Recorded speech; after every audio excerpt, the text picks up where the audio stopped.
एक दिन दादी को कचरे के ढेर में एक पुरानी चटाई मिली। दादी उसे अपने घर ले आईं और साफ करने लगीं। जैसे ही दादी उस चटाई पर बैठीं, चटाई अचानक हवा में उड़ने लगी।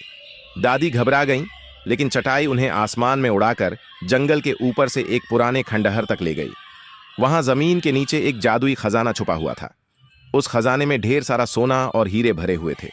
दादी ने देखा कि वह खजाना कभी खत्म ही नहीं होता था। जब भी दादी उसमें से थोड़ा सोना निकालती, थोड़ी देर बाद खजाना फिर से भर जाता था। अब दादी रोज उस जादुई चटाई पर बैठकर खजाने के पास जाती थी। दादी वहां से थोड़ा सा सोना लेकर आती थी।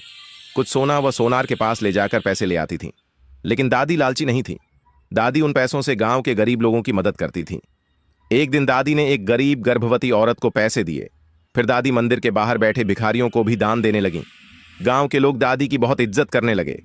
लेकिन एक दिन दादा ने दादी को सोनार के पास सोने के सिक्के बेचते हुए देख लिया।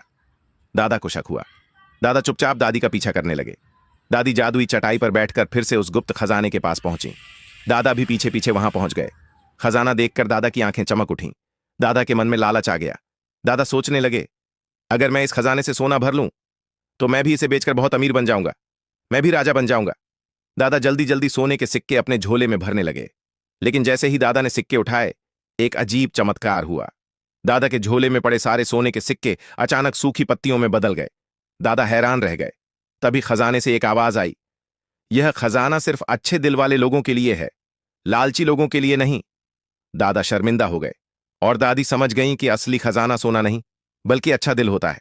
दोस्तों, अगर दादी की कहानी पसंद आई हो तो लाइक और सब्सक्राइब जरूर करें।